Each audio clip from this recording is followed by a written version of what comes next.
এদিকে আসো। সেটা হলো আমাকে একটু ইসুপগুলো বসে আছেন ভালো এখানে কই এই একটা খাবার যেটা ভুসি দেখেন লেখা আছে গরুরে ভুসি খাওয়ায়, হ্যাঁ মহিষে ভুসি খাওয়ায়, এখন মানুষও ভুসি খাওয়া শুরু করছে।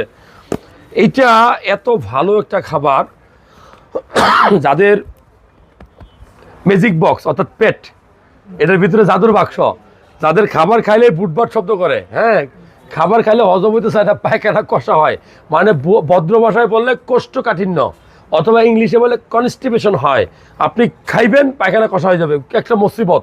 না পারেন মাংস খাইতে, না পারেন মানে কিছুই খাইতে পারেন না। আমি বলবো যে কোষ্ঠকাঠিন্যের প্রধান চিকিৎসা হলো আপনি বেশি করে সবজি জাতীয় খাবার খাবেন, গরুর মাংসটা একটু কম খাবেন। আর এই যে ইসুপগুলের ভুসি এটা খুব ভালো, হ্যাঁ দেখেন লেখা আছে ইসুপগুলের ভুসি, এটা হাস্ক আর কি, এটা খুব ভালো মানের একটা খাবার। এটা পানিতে ভিজিয়ে রাখবেন, সাথে পারলে এরকম এই যে চিয়া সিড আছে, তুকমা আছে, তারপরে কালো জিরা সবই দিতে পারেন, শুধু চিনিটা দিবেন না, কিন্তু আপনারা দিবেন তো বেশি চিনিটা, ওই চিনিটাই কিন্তু ক্ষতি করবে। তো এটা যদি বেশি খান আপনার পেটের যত পীড়া আছে বুটবাট শব্দ চলে যাবো, আর পায়খানাটা নরম হবে। ভালো লাগলে শেয়ার করবেন। এটা নাও।